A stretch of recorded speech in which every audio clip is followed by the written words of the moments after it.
Então, rapaziada, Corporate Finance é esse trabalho que os bancos fazem, esse trabalho extremamente importante que o banco faz, né, de assessoria à empresa quando vai ter cisão, incorporação, fusão. Nós temos também, já tínhamos falado anteriormente, né, da incorporação e da fusão. Temos a cisão. Ocorre quando uma empresa é dividida em várias partes. Ela está cindindo, ela está sendo dividida. Pode ser uma cisão total, pode ser uma cisão parcial. Cisão total, o patrimônio da empresa cindida é transferido para as demais, ocorrendo uma extinção da empresa originadora. Você tem uma empresa que se cinge em duas, aquela anterior extinta. Ou pode ser uma cisão parcial, quando somente uma parte da empresa é transferida para demais empresas. Você tem uma empresa grande, parte é dividida, só que aquela empresa que foi cindida, pelo menos parcialmente, o patrimônio dela continua a existir. Continua a existir do mesmo jeito. Tudo bem? Tipos de Corporate Finance. Nós temos o Leveraged Buyout. O que é Leveraged Buyout? Ocorre quando um grupo de investidores assume o controle acionário de uma empresa, utilizando empréstimo para isso. Quem é que dá o empréstimo de dinheiro? O banco. O banco fazendo trabalho de corporate finance, ou seja, fazendo financiamento das corporações. Até 90% do custo da aquisição da empresa pode ser objeto de financiamento bancário. A garantia é a própria empresa. Se o cliente do banco ou o grupo de clientes comprar uma empresa e não pagar, o banco vai ter aquela empresa como garantia de até 90% da operação de crédito. Tudo bem? Dentro desse contexto, o que a gente tem? A garantia é a própria empresa, forma de pagamento, fluxo de caixa ou a venda de ativos da empresa. Isso para o Leveraged Buyout. No Management Buyout, o MBO, corresponde onde é uma operação onde os administradores permanecem no comando da empresa, mesmo participando do controle acionário. A gente comprou parte da empresa, só que o administrador continua no controle da empresa. Tudo bem? Tender Offer é uma oferta pública de ações pertencentes aos atuais proprietários. Tender Offer, envolvendo prêmio que é aplicado sobre o valor do mercado das ações. Ou seja, você vende a oferta pública dos atuais proprietários, quem comprar vai receber uma premiação. E o Takeover Bid significa uma aquisição de controle acionário de uma empresa com a compra de ações na Bolsa de Valores, com o devido consentimento dos acionistas. Agora tem um detalhe interessante. Professor, você falou que na Bolsa de Valores são negociadas ações preferenciais. Regra! Existem algumas exceções que você pode também vender ações ordinárias dentro da Bolsa de Valores, que é o caso do Takeover Bid. Ou seja, você vende a ação e você, né, passa também o controle acionário. Beleza? Tranquilo? Bom, outras duas operações que estão ligadas à Corporate Finance é o Vendor Finance e o Compro Finance. No Vendor Finance, você tem o vendedor de uma mercadoria, que é o cliente do banco, ele assume um risco para alguém comprar a mercadoria dele. Então, no Vendor Finance, significa o seguinte, né? O banco faz a intermediação, o vendedor que está vendendo um produto, né, ele vai até o banco e consegue um financiamento para quem está comprando o credor, que não é cliente do banco. O banco paga o vendedor, cliente do banco, e financia o comprador. Se o comprador não pagar, quem assume a obrigação? O vendedor. Tudo bem? Ou seja, você paga o vendedor à vista e financia o comprador. Quem assume o risco do negócio é o Vendor Finance. Ou seja, estou vendendo, sou cliente do banco. O banco me paga como, né, o vendedor e o comprador que me comprou fica devendo para o banco. Se o comprador não pagar, quem paga? O vendedor. Daí o nome Vendor Finance. O Compro Finance é uma outra forma. Veja que no Vendor Finance, ele assume o risco da operação. Se o comprador não pagar, ele paga. Já o Compro Finance é uma operação de financiamento de compra onde a iniciativa parte do comprador, que concentra em si o risco de crédito. O Compro visa financiar as compras de clientes do banco junto aos fornecedores. O risco recai sobre o comprador, não existindo regresso contra o fornecedor. Compro, cliente do banco. Exemplo, um pequeno produtor rural vende uma grande cliente que assume a responsabilidade pela operação. O banco paga ao fornecedor, financiando o comprador. Eu sou cliente do banco, O banco paga o vendedor que não é cliente e eu, comprador, eu tenho uma operação financiada. Significa dizer que o vendedor vendeu, o vendedor não tem nenhuma responsabilidade sobre o pagamento da dívida. Quem é obrigado a pagar a dívida é o comprador. Daí o nome compro, finance. Então no venda ou finance, quem assume o risco? O vendedor. No compra ou finance, quem assume o risco? O comprador. Operações ligadas a corporate finance. Beleza?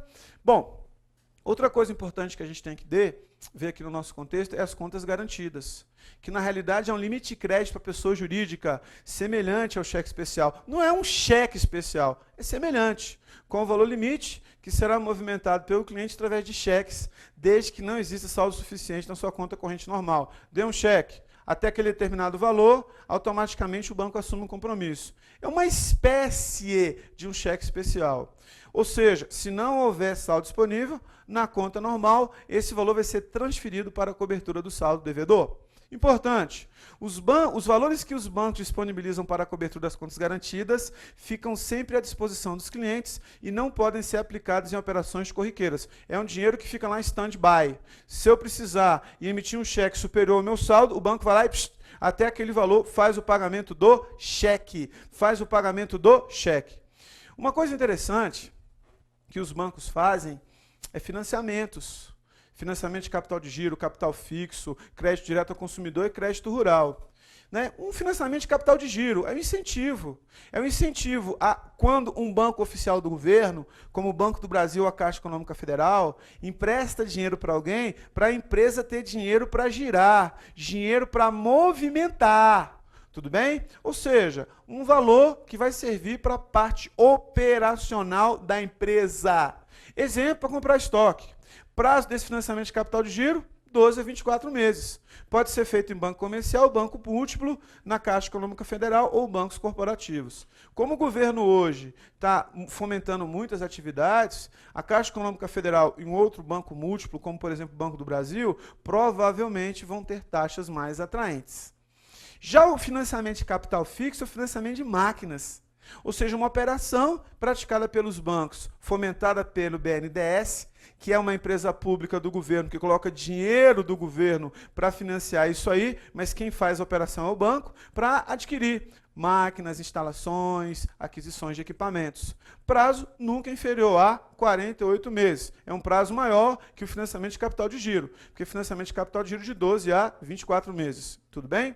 O juro vai ser pactuado pela taxa de juros de longo prazo, TJLP. Podem ser realizados por bancos de desenvolvimento e agências financeiras de fomento. Agência de fomento é uma agência ligada ao governo que, com o dinheiro do governo, vai financiar determinadas atividades. Vai financiar determinadas atividades que vão ser importantes, né, vamos dizer assim, para muitas empresas que necessitam de financiamento. Uma coisa que banco comercial faz, banco múltiplo e Caixa Econômica Federal, é CDC, crédito direto ao consumidor. São empréstimos. Se a Caixa ou outro banco entender que há necessidade de uma garantia, garantia pessoal ou garantia real. Isso para consumo de bens duráveis. São empréstimos pessoais concedidos por bancos. Tudo bem? Tranquilo? Bom, dentro desse contexto, o que a gente tem? Né? Outros financiamentos que são feitos, repasse do BNDES à exportação, pode ser antes da exportação, pode ser depois, é uma forma de fomento também, né? Aí você tem uma série de modalidades, o Exim para embarque, antes de embarcar a mercadoria, né? Pode ser o BNS Finem e outras formas de você, de fato, né, conseguir recursos para financiar determinadas atividades. E essas atividades, via Banco do Governo, via Caixa Econômica Federal, vão ajudar a todos os segmentos. Beleza? Bom, uma coisa importante tratar com vocês aqui é a questão dos fundos ou clubes de investimento. O que é isso? Condomínio, onde pessoas compram partes daquele condomínio. Tudo bem? Com o objetivo de ter um ganho financeiro. Rentabilidade, liquidez e segurança. Adquirindo uma carteira de títulos de valores mobiliários. Os fundos são organizados sob a forma de pessoa jurídica, com uma estrutura de condomínio, são regulamentados e fiscalizados pela CVM, Bolsa de Valor, aliás, corretor de seguro e distribuidora de títulos e valores imobiliários são fiscalizadas pelo Banco Central. Fundo ou clube de investimento são regulamentados e fiscalizados pela CVM. Lembrando que fundo ou clube de investimento não tem garantia do FGC. Porque se o banco ou instituição financeira tiver problema de caixa, a administração do fundo passa para outro. Então não é coberto pelo FGC. Não há necessidade. Fundo garantidor de crédito. Esse fundo pode ser aberto, pode ser fechado. Aberto, a cota pode ser resgatada a qualquer momento, com seu valor atrelado à carteira. Tem aula de liquidez e o cotista pode entrar ou sair na hora que quiser. E tem o fechado. As cotas não são resgatáveis livremente. Haverá um resgate da cota no término do prazo contratado. Então, se ele é fechado, aquele fundo de investimento, só naquele prazo mínimo pré-estabelecido aqui pode haver o resgate do valor relativo às cotas. Caso deseje, o cotista pode vender suas cotas no mercado secundário. O que é uma cota? Cota é uma fração do patrimônio, que são escriturais e nominativas. Nós temos fundos de curto prazo, referenciados e fundos cambiais, além de fundo multimercado, fundo da dívida externa e fundo de ações. Ou seja, quando a pessoa for fazer investimento, ela tem que ver qual que tem mais a ver com o seu perfil. Se for um fundo de curto prazo, nós temos recursos aplicados preferencialmente em títulos públicos federais, prefixados ou indexados à taxa Selic. E esses títulos públicos federais são, de fato, de garantia do governo federal via Selic. Prazo máximo, 375 dias, prazo médio, 60 dias. Fundo referenciado, cuidado. Fundo referenciado cai muito em prova, cuidado. É um fundo onde 80% no mínimo do seu patrimônio, isolado ou cumulativamente, deve estar representado por títulos do Tesouro Nacional e outros títulos e valores imobiliários de renda fixa e baixo risco de crédito. Tudo bem? Fundo referenciado, 80% cumulativamente a título do Tesouro Nacional e outro valor imobiliário de renda fixa, de baixo risco de crédito. 80%. 20% pode ser de ações? Pode. Mas 80% títulos federais e títulos de renda fixa. Nós temos os fundos cambiais. Antes disso, o fundo referenciado pode ser depósito interfinanceiro ou pode ser referenciado dólar, que são duas submodalidades. Nós temos também os fundos cambiais. Tem como referência a taxa de câmbio em relação ao dólar e ao euro. O risco desse fundo repousa na variação dos preços das moedas. Então, o fundo cambial, o valor de referência é a moeda estrangeira ou ouro. Significa dizer que tem um risco maior dentro desse contexto.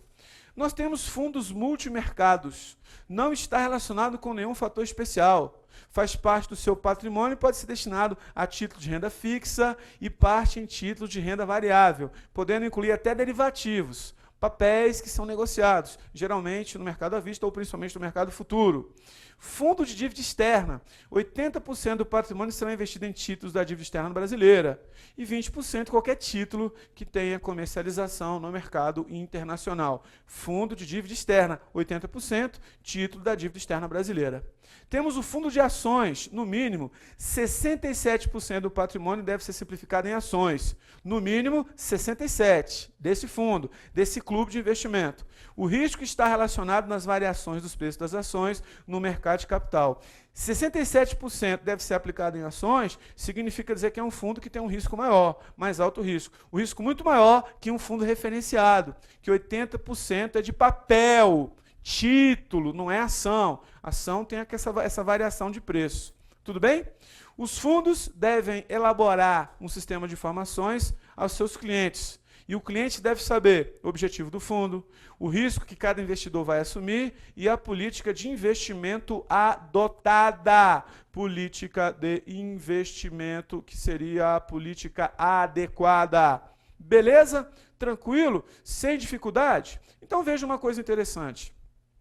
Quando a gente fala de banco, quando a gente fala de instituição financeira, significa dizer que para a pessoa entrar no mercado financeiro, há a necessidade de abrir uma conta. Não é? Ou seja, abertura e movimentação de contas. É o ingresso da pessoa no mercado financeiro.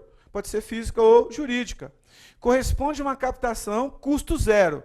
Por que captação custo zero? Porque o banco está captando dinheiro via conta corrente e não está remunerando ninguém. O meu dinheiro está lá, se não tiver aplicado, está parado. Quanto que eu estou ganhando? R$0, zero vintém. Tudo bem? Modalidade de depósito à vista. Conta corrente ou caderneta de poupança. Poupança, quando faz aniversário, não é custo zero, porque tem uma rentabilidade. Depois que fica lá os 30 dias. Documento básico essencial para a pessoa física. Um documento de identificação, identidade, carteira de trabalho, certificado de reservista, CPF e comprovante de residência. Se for uma pessoa jurídica, contrato social, registrado em cartório de pessoa jurídica, CNPJ, cartão de CNPJ, identidade CPF do representante ou procurador desse representante e comprovante de endereço. Pessoa física ou pessoa jurídica abrem uma conta. Eles devem apresentar uma ficha proposta. E o banco vai entender se libera aquela ficha proposta ou não. Algumas instituições financeiras exigem um depósito inicial do titular. Quando a gente abre uma conta, a gente pode ter uma conta conjunta ou pode ter uma conta, né, simples individual. Conta conjunta solidária é aquela em que cada titular pode assinar e movimentar a conta sozinho. Solidária. É como se fosse dois cônjuges. Cada um assina um cheque sozinho, um assina. Só que existe a não solidária.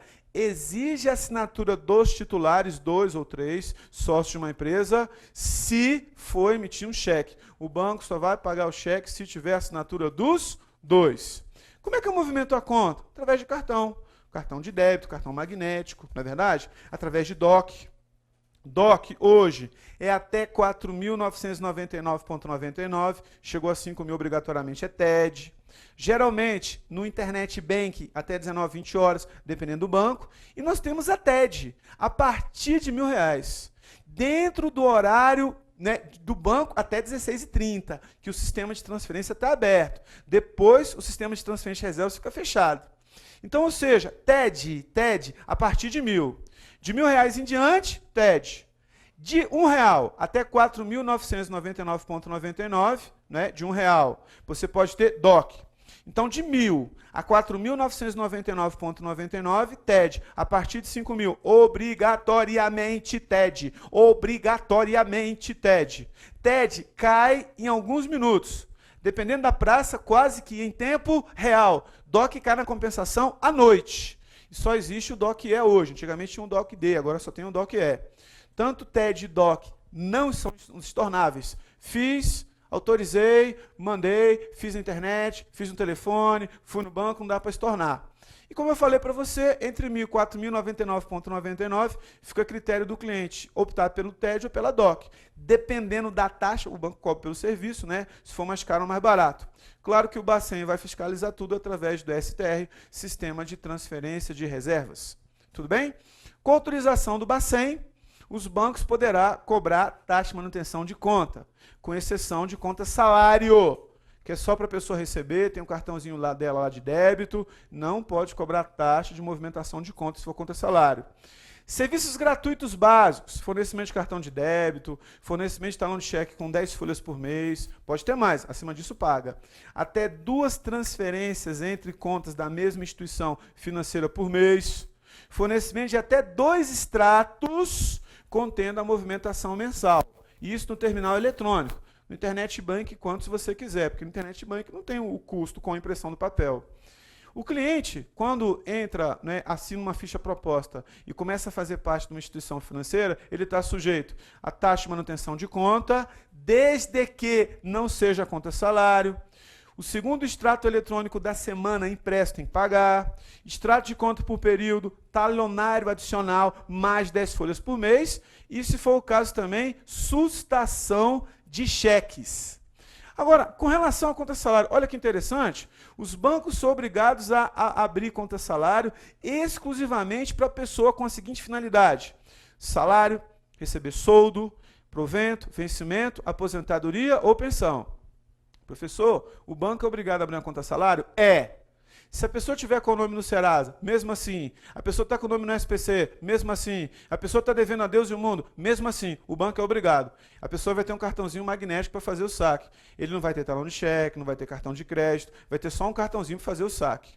O titular da conta tem 2 opções: movimentar através do cartão magnético ou autorizar a instituição financeira mantenedora de sua conta salário que o crédito seja transferido por uma conta corrente de titularidade, no mesmo banco em outra instituição. O dinheiro, eu tenho conta no Banco do Brasil, exemplo, sou funcionário, cai na minha conta, puf! O banco transfere para a minha conta na Caixa Econômica Federal. Assim eu também posso movimentar. O órgão ou empresa empregadora solicita à instituição financeira a abertura de conta salário em nome de determinado funcionário. E o banco não pode recusar abrir essa conta. Nesse contexto de conta salário, estou falando de conta salário, tudo bem? É vedada a cobrança de tarifa por transferência dos créditos, seu titular para outra conta do mesmo titular no mesmo ou em outro banco, caiu no Banco do Brasil, eu autorizei mandar para a Caixa. Não vou pagar tarifa com isso. Fornecimento de cartão de crédito, de magnético, perdão, né, desde que seja um determinado período. Claro que se eu começar a pedir demais, o banco pode cobrar tarifa, mas em regra o primeiro não cobra. Realização de até 5 saques por conta daquele mesmo crédito. O pagamento caiu na conta? Exemplo, R$1.000. Eu posso fazer por mês até 5 saques de R$200. A partir do sexto, pode ter a cobrança via banco. Eu posso ter na conta salário acesso a 2 consultas de saldo, acesso mensal, sem tarifa nenhuma, e fornecimento de pelo menos 2 extratos contendo a movimentação da conta nos últimos 30 dias. A partir do terceiro, já tem que pagar. É vedada também cobrar manutenção de conta, inclusive se não houver movimentação. Então, tarifa de manutenção de conta só em conta corrente normal, conta salário não. O que banco faz também para ganhar dinheiro, mas atualmente não está tendo muito interesse como um serviço? É fazer a cobrança de papéis, de títulos, tudo bem? Receber tributos, ICMS, IPI, IPTU, IPVA, conta de água, luz, telefone, condomínio, mensalidade escolar, seguro e aluguel. É claro que o banco cobra um valorzinho. A conta de luz é R$100, exemplo, R$1 fica para o banco. A companhia de eletricidade recebe 99. Detalhe que hoje os bancos não estão priorizando mais esse tipo de serviço. Os bancos não estão dando essa prioridade. Então, muitos bancos hoje, a própria Caixa Econômica Federal, tem o seu correspondente bancário, que são as lotéricas, justamente para esse serviço, para esse trabalho. Porque o objetivo de um banco hoje, queridos, é fazer intermediação financeira, não é ficar recebendo conta. Só enche a agência, só enche o banco, e o banco não tem nenhum resultado financeiro tão expressivo. Por isso, delega isso para as conveniências, no caso dos bancos, o Banco do Brasil, o Banco Regional de Brasília, BRB, que eu tenho conta, Banco de Brasília, né? E no caso da Caixa Econômica, as agências lotéricas. Tudo bem? Esses pagamentos de títulos e carnês podem ser feitos em débito automático, eu posso pegar fila, ou no banco, ou no parceiro do banco lá. Esse parceiro, ele não precisa da autorização do Bacen para existir, mas o Bacen vai ser comunicado, e é lógico que o banco cobra uma taxa do seu cliente sobre essa conta recebida. Banco não faz nada para perder. Banco não faz nada para perder. Só um detalhe interessante, tributo não gera flote. O que é flote?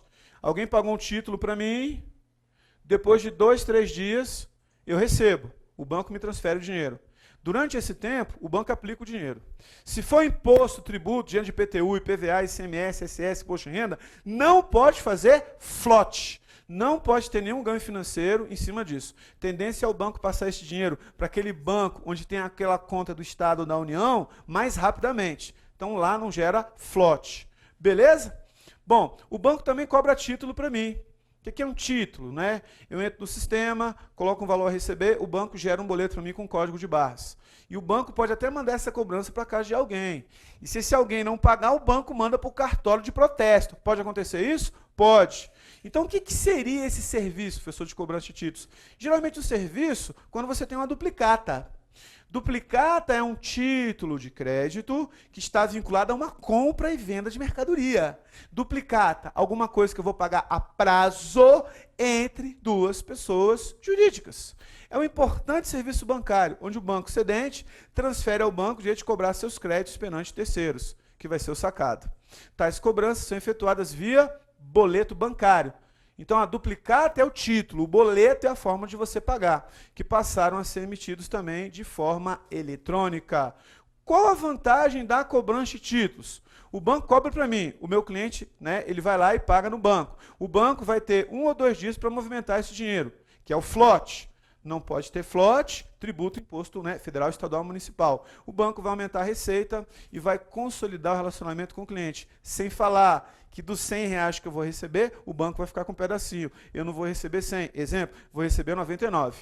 Para o cliente é bom? É. Redução de custos. Não precisa contratar outro cobrador, mais segurança, consolidação de relacionamento com o banco. Beleza?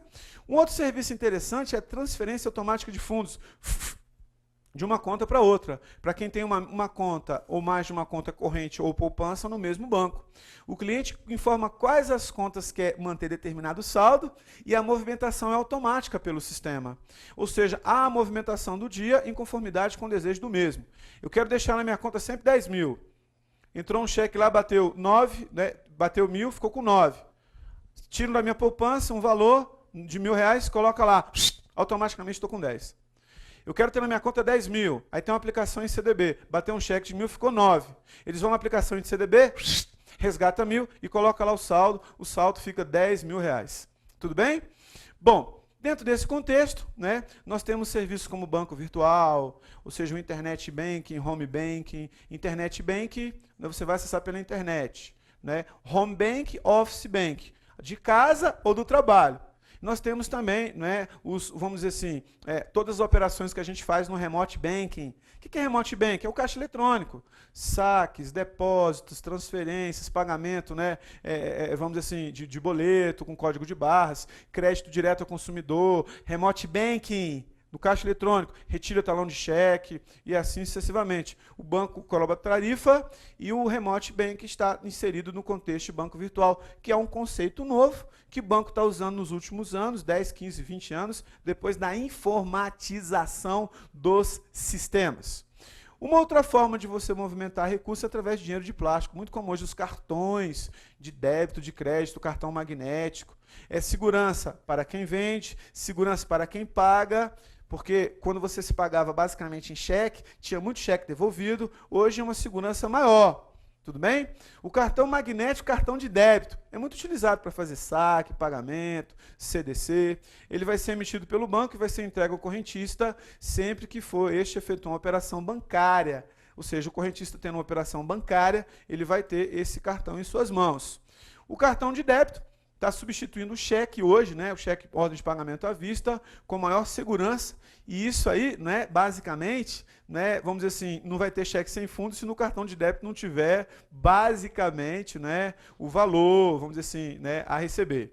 Agora um detalhe, quando eu faço um pagamento de débito no posto de gasolina, débito, bandeira, o posto de gasolina, quando vai receber, exemplo, R$100, ele recebe menos. Então o banco faz isso. Geralmente, operadora de cartão de débito ou cartão de crédito é uma empresa do mesmo segmento bancário. Para ter aceitação, o banco paga royalties e usa a bandeira, ou Visa ou Mastercard. Então, a bandeira do cartão de débito Visa. Todo lugar que tem Visa aceita aquele cartão de débito. Então, eu paguei o posto de gasolina, o posto recebeu. Na hora? Não na hora. O posto vendeu R$100. Daqui uns 2, 3 dias, 4, 5 dias, de acordo com o contrato pré-estabelecido, eu estou pagando R$100 no posto. O dinheiro sai da minha conta na hora, mas não entra na hora na conta do posto, vai entrar depois de alguns dias. O banco também movimenta esse dinheiro esses dias aí, o banco não joga para perder. Depois de alguns dias é que o dono do posto vai receber lá os não R$100, 90 e alguma coisa, porque um pedacinho é no banco. Geralmente 5%. Tudo bem? O cartão de crédito, já tinha falado anteriormente para vocês, né? O cartão co-branded é aquele que é ligado a determinada loja. Por exemplo, um cartão da Gol, cartão de crédito, né, com bandeira, que você pode trocar por milhas, né? Isso vale para a TAM, para a Gol, para a Fiat. Existem cartões também restritos a determinados serviços. O cartão para telefone, para transporte urbano, são charge cards. O anterior é o co-branded. Co-branded é aquele que é ligado à loja, empresa, co-branded. Ligado a serviço, charge cards. Cartão de loja, tipo C&A, retail cards. Só usa dentro daquela loja. Muitos cartões hoje, de loja, eles colocam uma bandeira e vira cartão de crédito também. Então eu compro na loja ou posso comprar fora. Muito comum acontecer isso hoje. Tudo bem? E só para finalizar essa parte, Falando um pouquinho de IOF, Imposto sobre Operações de Crédito, Câmbio Seguro ou Títulos e Valores Imobiliários. É um imposto federal quando você tem um empréstimo, um financiamento, compra a prazo, compra com cartão de crédito, desconto duplicatas. Ele não é cobrado na prestação de serviço e a taxa é determinada pelo governo, sofrendo variações conforme a modalidade da operação. Então, a falecida CPMF foi embora, surgiu um novo, alguém novo, quem é? O IOF. Beleza, galera? Fácil? Show de bola, pessoal.